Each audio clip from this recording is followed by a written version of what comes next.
Hey there, star stuff. Source. Sisters, guys. What do we have? What do our creative energy relational pattern breakers need to know the week of January 15th to the 21st, 2024? Here's your page of water, understanding.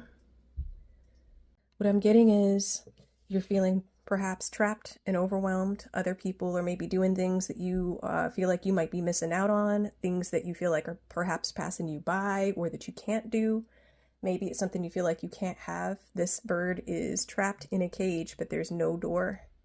Listen to yourself deeply and be honest with yourself about what's there. Acceptance and self-forgiveness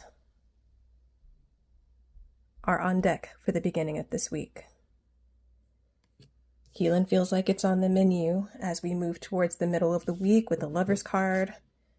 So much Major Arcana in this reading. I feel like there's powerful movement available for my collective. The Lover's card is not necessarily about meeting someone new, an external lover. This is about the spiritual, deep, unconditional love, the eternal love, the kind that sees to the truth of you, that sees not with societal expectations and a need to fit in, measure up, or to be a certain way. It is the deep, eternal, universal love that comes from deeply meeting yourself, deeply being with yourself. It's clarified by the Eight of Rainbows ordinariness. And as you see, this person's just going about his business, having the ordinary day. Beauty found in the simple, ordinary things of life. So, connecting with the material world in mindful ways, connecting to your daily routines in mindful ways. Those ordinary tasks can take on the feel of the sacred. And you are sacred. And maybe you are meeting that part of yourself in a new way. And if you have not yet met that part of yourself, maybe you're meeting it for the first time. That's exciting. Moving on to the end of the week. 5 of water, clinging to the past. Behind this woman, I'm guessing that it's a woman based off of her clothes, there is a shining glass. And she can't see it, and she can't go to it because she's holding on to a box of stuff. Yes, this is a card that shows blocking your blessings. And to lean into that, to let go of that resistance requires participation. All parts of you. Perhaps from your support system, perhaps from other resources, depending on what's going on, right? Like if you have past trauma or addiction issues or challenging circumstances in your life, it can be very challenging to let go of this box, right? Those circumstances are very real. But in order to let go of the resistance, connecting to the last Major Arcana, which is creativity, she'd be the Empress. All right, I think I'm beginning to see how this is going to tie together. This is the spirit of creativity, and this is creativity in the way that women can create. I'm going to read to you.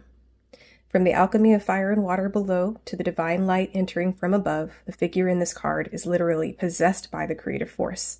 Really, the experience of creativity is an entry into the mysterious. Technique, expertise, and knowledge are just tools. The key is to abandon oneself to the energy that fuels the birth of all things. This energy has no form or structure, yet all the forms and structures come out of it. It makes no difference what particular form your creativity takes. It can be painting or singing, planting a garden, or making a meal. The important thing is to be open to what wants to be expressed through you. Remember, we don't possess our creations. They do not belong to us. True creativity arises from a union with the divine, with the mystical and the unknowable. then it is both a joy for the creator and a blessing to others. Now I understand a little bit better what's going on, and I will bring the bonus card in a moment. We're going to do the summary, and then I'm going to tie in the bonus card that Spirit was insistent that I give, that kind of explains or highlights the entire reading. So we've got a lot of water. This time of year tends to bring up a lot of emotional stuff after spending time with family during the holidays. We can get shaken up. Our past stuff sometimes will come back to us when we think we've worked through something. Then we spend time with certain people or in certain environments, or during certain conditions. Maybe it's an anniversary or some other kind of reminder. We can kind of take a couple steps back, or we can feel like we have lost ground. That is not necessarily true. And I feel like this Page of Cups is very much about that. Perhaps you're feeling stuck because over the holidays you may have backslid or seen some parts of yourself or some parts of the people around you that you didn't expect. Maybe this is creating feelings of overwhelm. Meet yourself a little more deeply. Spend time listening to your inner voice. Observe yourself. Be curious, be gentle, be true. Be honest with yourself, or get with people who can be honest with you. Meet yourself more deeply. Befriend yourself. Spend time with your support system. You've got this. You can do it. The overwhelm will fall if you meet yourself and deeply listen, trying to understand. Understand what's there first. Solutions will come.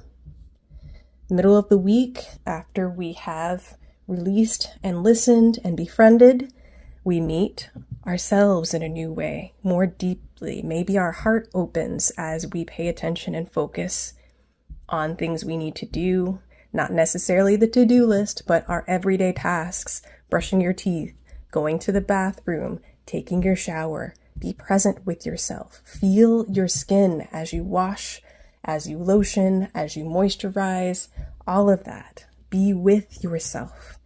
Affirm yourself in the material. You get to be where you are.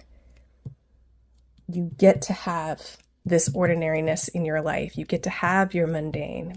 Moving on to the end of the week, we have holding on to the past, which is from the work of this week, we are now ready to release. Maybe it means going to therapy. Maybe it means talking to the right person and creating a plan. Maybe it means allowing ourselves to pour out the box of yuck that we have left over from the past and create something with it. Maybe write a poem. Maybe make a scrapbook. Maybe write a story. Maybe tell it to someone. Maybe it's creating a thing. Maybe you're building something with your hands. But find a way to access and use that creativity. Maybe you are transmuting those emotions into something positive, right? Just because we get angry or we feel jealous or we feel envious of someone, that doesn't mean that we don't like that person. It doesn't mean that those feelings need to stay interfering with our interactions with those people, right? There's ways to transmute that energy and look within ourselves for ways that we can meet ourselves more deeply. And I feel like that is what the end of the week is saying. Whatever is coming up for you that is the clinging to the past, you have opportunity to fully engage and transmute that. Overall, this reading is tied with patience, the Seven of Rainbows. Some things won't happen quickly. Some things happen in a cycle. And there's nothing you can do about it except engage the cycle. Be with the cycle. Wait patiently, knowing that your good is coming. It is on the way.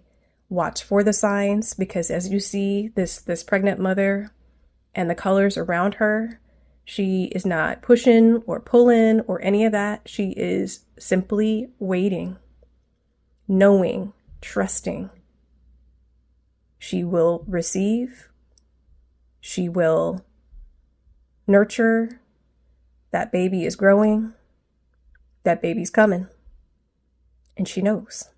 And she's not stressed. She's not fighting. She's not pushing or pulling. She's hanging out, being with herself in her state of passion, in her state of patience. Collective, you are loved. You are loved deeply, beautifully, and unconditionally. And the first person who loves you is you. Hang in there. I know you've got this. And if you found value from this video, please leave me a like before you go. Leave me a comment. Let me know how your week went. And if you haven't already, please subscribe to my channel. All right, y'all. I'll see you on the next one.